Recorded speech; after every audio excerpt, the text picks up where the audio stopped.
Herkese merhaba, ben Zeynep. Hobisever YouTube kanalıma hoş geldiniz. Bugün sizlere yapımı oldukça kolay tığ işi bardak altlığı anlatımı yapacağım. Dileyenler daha da geniş yaparak, sıralarını artırarak tabak altlığı supla da yapabilirler. Kullanmış olduğum malzemeler 2,5 mm bir tığ kullanıyorum. Yine suplamı, bardak altlığımı yaparken makrome bir ip kullanıyorum. Polyester bir makrome arkadaşlar. Dilediğiniz markalarda rahatlıkla kullanabilirsiniz. Kalınlık olarak 2-3 mm demiş. Hemen şöyle bakalım. Bakın ipimizin kalınlığı da şu şekilde. Şimdi hemen kolay modelimizin anlatımına geçelim. Evet, bismillah diyelim ve başlayalım. Sihirli halka ile başlıyoruz. Yani birinci sıramız sihirli halka ile trabzan oluşturma sıramız arkadaşlar. İpimi kapattıktan sonra 3 tane zincir yapıyorum. Şu ipi arkaya alıyorum. Ve bu boşluğun içerisine toplamda 15 tane ikili trabzan yapıyorum. Tığıma bir kere doladım. İkişer ikişer çıkartıyorum. 1 2 3 Bu şekilde toplamda 15 tane olacak şekilde ikili trabzanlarımı yapıyorum.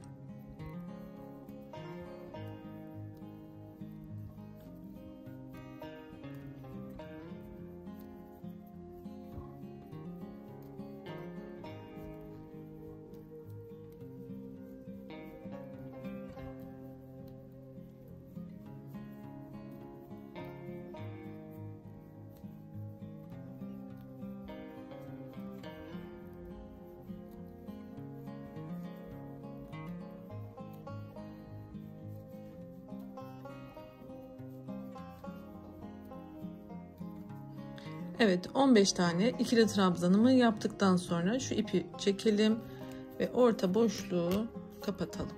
Yapabildiğimiz kadar kapatalım arkadaşlar. Ve başlangıçta yapmış olduğumuz hemen şu kısımdan kaydırma yaparak buraya ekliyorum. Birinci sıramız hazır. Evet, bu modelde ip kopartmadan devam ediyoruz arkadaşlar. Şimdi diğer rengimi aldım. Yapmış olduğum yerden şöyle ipimi ekliyorum. Bunları daha sonra hem ilerletip hem de çakmakla yakarak yapıştıracağız. Açılma yapmayacaktır. Şimdi olduğum noktada 3 tane zincir yapıyorum. Şimdi birinciyi atlıyorum. İkincinin tepesine şuraya batıyorum. Ve burada ilmek kaydırıyorum. Bu 1. Tekrar 3 zincir yapıyorum. Bir tane atlıyorum. 2. Bu şekilde ilmek kaydırarak 8 tane yuva oluşturacağız.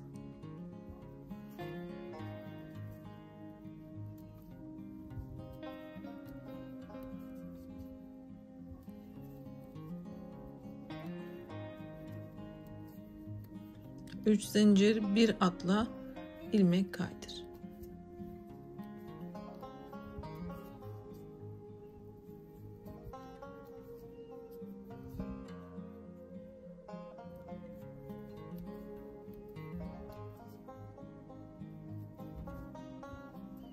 Evet, 7. Şimdi 8. yapıyorum.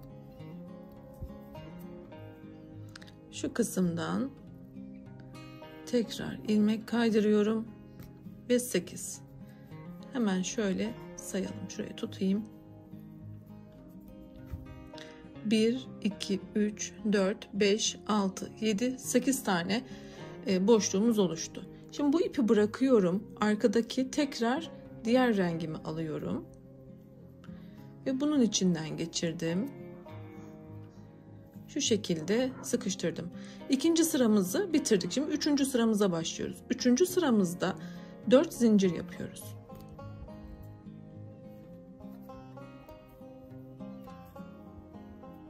Ve yapmış olduğum ilk ilmek kaydırmanın yine tepesinden şu şekilde alarak ilmek kaydırıyorum. 4 zincir.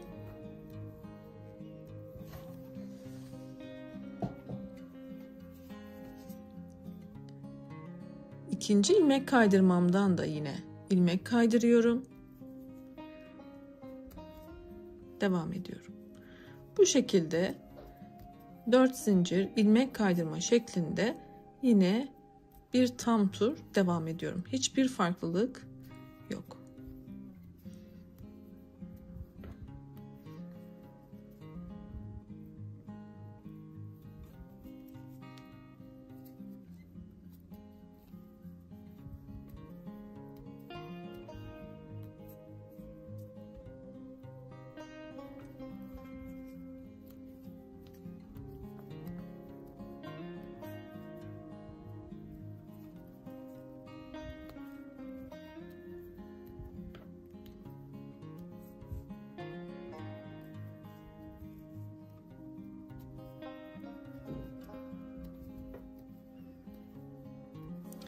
Evet, başlangıç noktama geldim.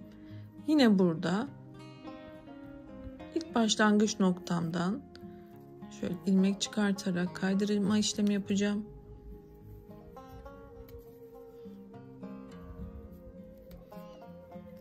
Ve 3. sıramı da tamamladım. Başlangıcımız 1, krem olan 2, şimdi 3. Bu şekilde. Şimdi ne yapıyorum? Yine bunu bırakıyorum. Hep ip yürütüyoruz. Bakın. Diğer rengimi alıyorum. İlmeğimin içinden geçirdikten sonra sıkıştırıp şimdi 1, 2, 3, 4, 5, evet 4 zincir yapmıştık. Şimdi bir tane artırdık, 5 zincir.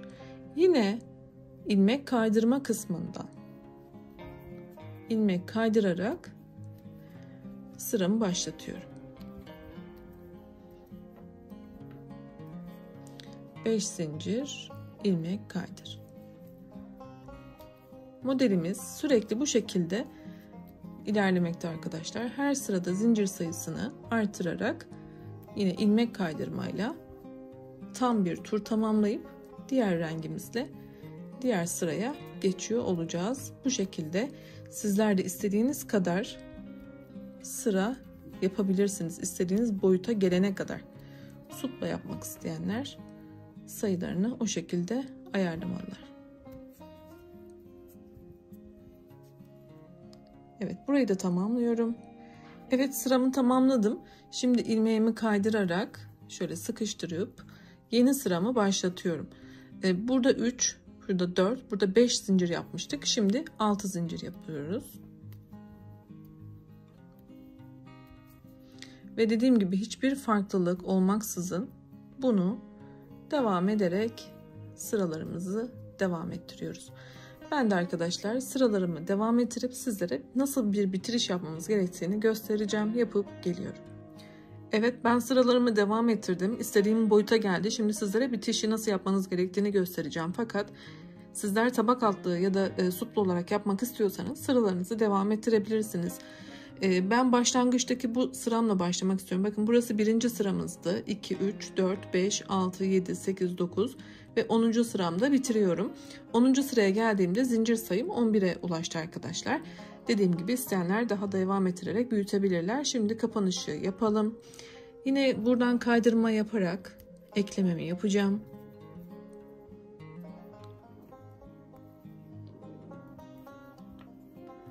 Şu noktadan kaydırmayı yaptım.